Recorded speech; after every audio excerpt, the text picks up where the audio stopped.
அஸ்ஸலாமு அலைக்கும் வரஹ்மத்துல்லாஹி வரகாத்துஹு. அன்புள்ள சகோதரர்களே, இந்த மார்க்க கேள்வி பதில் தளத்துல சகோதரர் இஸ்மாயில் தொண்டியிலிருந்து நல்ல ஒரு கேள்வி கேட்குறான். என்ன கேட்குறாங்கடா, இப்போ நான் வந்து பிரியாணி கடை வச்சிருக்கிறேன். எல்லா நாளும் நாங்கள் என்ன செய்வோம், பிரியாணி கடை வச்சு வியாபாரம் பண்ணிக்கிட்டு இருக்கிறோம். இது வெள்ளிக்கிழமையான என்ன செய்கிறாங்கடா, அதிகமான வந்து யாசகம் கேட்கக்கூடியவர்கள் வந்துடுறாங்க. அவன் சரி சாப்பாடு கேட்குறான், கடையில் வந்து சாப்பாடு கேட்குறாங்க. சரி, இறக்கப்பட்டு நம்ம ஒரு சாப்பாடை கொடுத்தோம்னா மற்றவர்களும் என்ன செஞ்சுறாங்க, இவங்களே போய் சொல்லி அந்த கடையில் கொடுக்குறாங்க அப்படின்னு வந்துடுறாங்க. வாங்கினவங்களே திரும்ப வந்துடுறாங்க. இப்படியாக வரக்கூடிய நேரத்தில் ரொம்ப மன உளைச்சலா இருக்கிறது. சில நேரங்களில் கடுமையான வார்த்தைகள்லாம் பேசுற மாதிரி இருக்கிறது. அதுபோக இந்த மாதிரி இவர்களுக்கு 10 சாப்பாடு கொடுத்தா 1000 ரூபாய் ஆயிடுச்சு. நம்ம வந்து வியாபாரம் பண்ணி அன்னன்னைக்குன்னு பிழைக்கக்கூடியவர்களா இருக்கிறோம். இந்த மாதிரி செய்வதை விட அந்த கடையே போடாம போயிடலாமா அப்படிங்கிற மாதிரி எல்லாம் யோசனை வருது. இதற்கு என்ன செய்யறது? மார்க்கத்துல வந்து தர்மம் பண்ண சொல்லி இருக்கிறது. பசித்தவர்களுக்கு உணவளிங்கன்னு சொல்லி இருக்கிறது. இந்த மாதிரிலாம் இருக்குது. இது நல்ல காரியமாவும் இருக்குது. ஆனா அதற்குண்டான பொருளாதாரம் நம்மள்ட்ட இல்லையே. 1000 ரூபாய் நம்ம தர்மம் பண்ற கூடிய அளவுக்கு நம்மள்ட்ட இல்லை. நமக்கு சம்பளம், போக்குவரத்து, கடை வாடகை, அது இது போனா நம்மளுக்கு கிடைக்கிறது அவ்வளவு கிடைக்க போறது இல்லை. இப்படியான சூழ்நிலையா இருக்கக்கூடிய நேரத்துல என்ன செய்வது அப்படிங்கிறதுதான் சகோதரருடைய கேள்வி. இது ஒரு நல்ல ஒரு கேள்விதான். இது நிறைய இடங்கள்ல வந்து மக்கள் சந்திக்கக்கூடிய ஒரு பிரச்சனையா இருக்கு. நம்மளும் ஹோட்டல் தான் வச்சிருக்கிறோம். நம்மள்டையும் அந்த மாதிரிலாம் வருவாங்க, சாப்பிடுவாங்க, சாப்பிட்டுட்டு ஒரு மாதிரியா பார்ப்பாங்க, கொள்ளுவாங்க, ஏதாவது வடை கிட கேட்பாங்க. இந்த மாதிரிலாம் நிறைய நம்மளும் சந்திக்கிறோம். ஆனா இதுல வந்து அழகான ஒரு தீர்வை வந்து அல்லாஹ் சொல்றான். அதாவது யாசகம் கேட்கக்கூடியவர்களை விரட்டாதீர்கள் அல்லாஹ் சொல்லிடுறான். நபி ஸல்லல்லாஹு அலைஹி வஸல்லம் அவர்களுக்கே அல்லாஹ் என்ன செய்யறான்டா, நபியை நீங்க யாசகம் கேட்கக்கூடியவர்களை விரட்டாதீங்க. அம்மா சாயில பலா தன்ஹர், யாசிக்கக்கூடியவர்களை விரட்டாதீர்கள் அல்லாஹ் சொல்றான். ஆனா அவங்கள வந்து விரட்டுறதுண்டா கடுமையான சொற்களை கொண்டு இது அவங்களுக்கு வேலையா தேவையா அப்படிங்கிற மாதிரியாக என்ன செஞ்சிடக்கூடாது, விரட்டிடக்கூடாது. அதுக்கு அல்லாஹ் என்ன செய்யறான்னா, அழகான சொற்களை சொல்லுங்க அப்படின்னு நல்லா சொல்றான். இங்க பாருங்கம்மா, இது நாங்க வியாபாரம் பண்ணக்கூடிய கடை. இங்க நீங்க வீட்டுகள்ல போய் நீங்க என்ன செய்யுங்க, உங்கள் தேவையை நீங்க பாத்துக்கிறங்க. ஏதோ 5 10 தர்றதை வாங்கிட்டு போங்க. இங்க சாப்பாடுலாம் கொடுக்க முடியாது. சாப்பாடு காசு கொடுத்தா வாங்க, யாருக்கும் இலவசம்லாம் கிடையாது அப்படின்னு சொல்லிடலாம் அழகான சொற்களாக. இது வந்து வியாபாரம் பண்ணக்கூடிய இது நாங்க கடைக்கு வாடகை கொடுக்கணும், சம்பளம் கொடுக்கணும், எல்லாம் இருக்குது. இதுல உள்ளதை நாங்க வச்சுலாம் செய்யணும். அதனால இங்க 10 பேருக்கு சாப்பாடு கொடுத்தாலும் சரி வராது. நீங்க வீடுகள்ல போய் நீங்க என்ன செய்யுங்க, பாத்துக்கிறங்க. நீங்க கடைகள்ல வந்து எல்லாருக்கும் அதுக்காக வந்து சாப்பாடு கடைக்கு வந்தா சாப்பாடு கேட்கற மாதிரி ஒரு ட்ரெஸ் கடையில போய் ஒரு ட்ரெஸ் கேட்க முடியுமா? அப்ப அவங்க என்ன விளங்கிட்டாங்கன்னா இந்த மாதிரி நினைக்கிறாங்க அவங்க. அங்க போய் கேட்டா தருவாங்க. இது வந்து நிறைய பேர் இது ஒரு குழப்பாவும் செய்யறாங்க. இது மார்க்கம் ரொம்ப தடுத்த ஒரு விஷயமும் கூட. இந்த யாசகம் கேட்பது வந்து 3 பேரை தவிர மற்றவர்களுக்கு அனுமதியும் கிடையாது.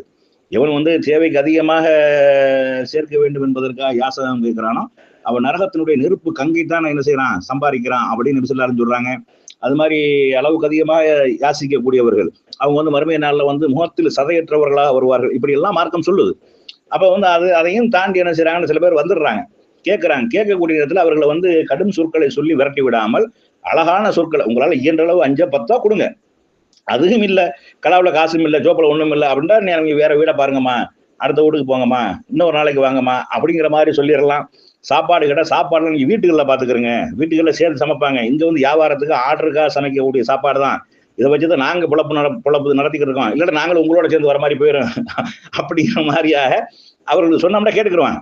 அதை தாண்டி வம்பு பண்ணி வீம்பு பேசினானாங்க வீம்பு பேசிக்கிற வேண்டியதான். நம்ம சொல்ல சொற்களை கேட்டு அவங்க போயிடணும். அவங்க கேட்கறது யாசகம்.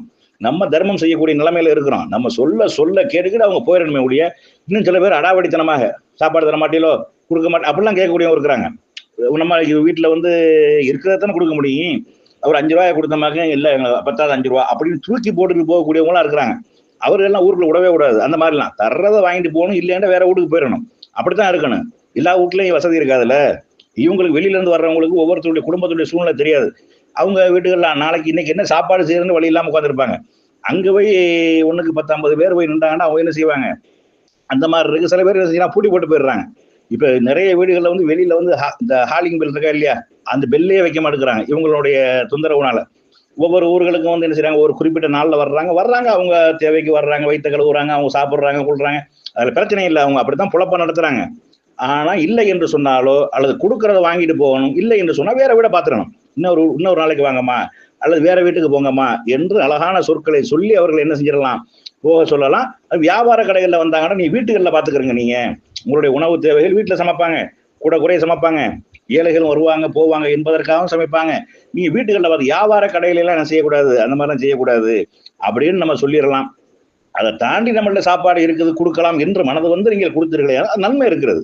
பசித்தவர்களுக்கு உணவளிப்பது என்பது மிகச்சிறந்த ஒரு செயலாக நபி ஸல்லல்லாஹு அலைஹி வஸல்லம் சொல்றாங்க.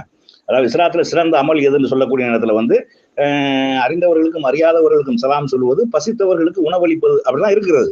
அதுக்கு நம்ம சக்தி இருக்கணும்ல, அதுக்கு நமக்கு உண்டான வசதி வாய்ப்புகள் இருக்கணும்ல, அதையும் நம்ம கவனத்துல கொள்ளணும். அதனால அழகான சொற்களை சொல்வது என்பது மார்க்கத்துல சொல்லப்பட்டிருக்கிறது. அவர்களை கடும் சொற்களை கொண்டு ஏசுவதோ, அவர்களை சி என்று விரட்டுவதோ அந்த மாதிரியாக இல்லாத வகையில நல்ல சொற்களை கொண்டு, நம்ம வியாபார கடைகள் எல்லாம் சரி வராது, நீங்க வேற இடத்த பாத்துக்கிறீங்க, நீங்க வேற வீடுகள்ல பாருங்க நீங்க அப்படின்னு மத்த கடைகள்ல எல்லாம் அந்த 5-10 தான் கொடுக்குறாங்க. 2 ரூபாயோ 5 ரூபாய் 10 ரூபாய் தான் கொடுக்குறாங்க. இந்த சாப்பாடு கடை, இந்த மாதிரியான டீ கடை, சாப்பாடு கடை, இந்த மாதிரியான கடைகள்ல அந்த மாதிரி செய்யறாங்க. இது நாங்க புலப்பு தளப்பு நடத்தக்கூடிய இடம், இங்க அப்படிலாம் செய்யக்கூடாது, இங்க போயிட்டு வாங்க, இல்லடா 5 மணிக்கு மேல வாங்க, 4 மணிக்கு மேல கடை அடைக்கல தான் மிச்சம் மீதி இருந்தா நான் தாரோம், அது வியாபாரம் போய் மிஞ்சினது நம்ம வீணாத்தனை போகும், அதை கொடுத்துடலாம். அப்படி செய்யறதுக்கு அப்படி செஞ்சுக்கலாம். நீங்க 5 மணிக்கு மேல வாங்க, இருந்துச்சுன்னா தாரோம், இல்லைங்கடா இல்ல, அவ்வளவுதான் முடிஞ்சு போச்சு, அப்படித்தான் சொல்லலுமே ஒழிய வியாபாரம் சொல்ல போனா நம்ம ரெடியா பண்ணிக்கிட்டு இருப்போம். முத நின்றுவாங்க. முத கடன் கொடுக்கறதுக்கு நம்மளுக்கு நிறைய யோசிப்பாங்க, அது தப்பு கிடையாது. ஆனா சில பேர்கள் கடன் வாங்குறதுக்குண்டா வருவான், அவங்களை அவாய்ட் பண்ணிடணும், இல்லைன்னு சொல்லிடணும். கடன் வாங்குறதுக்குண்டாவே வருவான், அந்த மாதிரிலாம் இருக்கிறாங்க. அந்த மாதிரியாக நம்மளுக்கு சிரமத்தை கொடுக்கக்கூடியவங்க இருக்கிறாங்க. அது மாதிரி நம்ம எல்லாம் ரெடி பண்ணி தட்டை ரெடி பண்ணி எல்லாம் வச்சிருப்போம். அப்ப முத சாப்பாடு தாங்க கேட்டா எங்கிட்டு கொடுக்குறது? அப்ப அந்த மாதிரி எல்லாம் இருக்கு. முதங்கிறது அதுக்காக சொல்லலாத, முதன்றா நம்ம அப்பதான் வியாபாரம் பண்ணலாம் நினைக்கிறோம். முத சாப்பாடு நிக்கிறான், ஒரு ஆள் வந்துட்டா சாப்பாடு கொடுத்துடலாம், ஏதோ அவங்களுக்கு தேவையை கொடுத்துடலாம். ஒண்ணுக்கு 10 பேர் எப்படி கொடுக்க முடியும்? அதனால அழகான சொற்களை கொண்டு அவர்கள், நீங்க வீடுகள்ல பாத்துக்கிறீங்க, நீங்க நிறைய வீடு இருக்குது, முஸ்லீம்கள் வீடு நிறைய இருக்குது. எங்க ஊர்கள்ல எல்லா வீட்டையும் சாப்பாடு கொடுப்பாங்க, ஏதாவது ஒரு வீட்டை நீங்க வாங்கிக்கிறீங்க. அது போக இவங்க சாப்பாடு வாங்குறது இது நிறைய இடத்துல நம்ம கேள்விப்பட்ட விஷயம் தான். நம்ம ராமநாடு போன்ற இடங்கள்ல நம்ம பார்த்துருக்கோம். சாப்பாடுக்குன்ட்டு காசு கேட்பாங்க, சாப்பாடுக்குன்னு காசை கொடுத்துருவோம். கொடுத்துட்டு நம்ம அந்த ரூட்டை விட்டு அடுத்த ரூட்டில் நம்ம நம்மள்ட்டே கேட்பாங்க சாப்பாடு காசு தாங்க. அப்படியெல்லாம் என்ன செய்யுது நடக்குது. அப்ப காசு சாப்பாடுக்குன்னு வாங்கி சேர்க்கிறாங்க. காசை ஒரு சாப்பாடு வாங்கி கொடுத்தோம்னா சாப்பாடு வாங்கி தரணும் மானம் பண்றாங்க. அல்ல அந்த சாப்பாடை வாங்கி வேற எங்க பிளாக்ல வித்துடுறாங்க. அந்த வண்டி தள்ளக்கூடியவங்க, அந்த மாதிரி இருக்கக்கூடியவங்கள்ட்ட தரக்கு சாப்பாடு இருக்குது, 100 ரூபா தாங்க, 50 ரூபா தாங்க, அப்படி விற்கக்கூடியவர்களாகவும், அந்த காசுகளை சாப்பாடுங்கிற பேர்ல ஒரு டீ வாங்குறது 10 ரூபா தாங்கன்னு என்னது நம்மள்ட்ட ஒருக்கா கேட்கறது, டீயை குடி அப்ப நம்ம வேற இடத்துல வேண்டாம் நம்மள்ட்ட திரும்ப கேட்கறது. இப்படி எல்லாம் என்ன செய்யுது, அதை ஒரு பொழப்பாக நடத்துறாங்க. அது அதிகப்படுத்திக் கொள்வதற்காக அப்படி செய்யக்கூடியவங்க இருக்கிறாங்க. என்றால் சக்தி இருந்தால் உங்களால முடியுமே ஆனால் கொடுங்க, இல்லை என்றால் அழகான சொல்லி நீங்க வேற இடங்கள்ல பாத்துக்கிறங்க, வீடுகள்ல போய் பாருங்க, இது வியாபார கடையில அதெல்லாம் சரி வராது, இங்க அப்படிலாம் கொடுக்க முடியாது, இது சம்பளம் கொடுக்கணும், கடை வாடகை கொடுக்கணும், கரண்ட் பில்லு கட்டணும், நாங்க எங்களுடைய குடும்பத்தை ஓட்டணும், எல்லாத்துக்கும் தான் இருக்குது, செய்ய முடியாது. 5-10 கையில கொடுத்து என்ன செஞ்சிடலாம், தாராளமா அனுப்பி விட்டுறலாம். அப்படி செய்வது அழகானது, சிறந்தது. கடும் சொற்களை சொல்லி அவர்களை விரட்டுவதை விட அழகான சொற்களை சொல்லி அவர்களை அனுப்புவது என்பது சிறந்தது. அது மார்க்கம் சொல்லி தந்திருக்கிறது அப்படிங்கிறத விளங்கிக் கொள்ளணும்.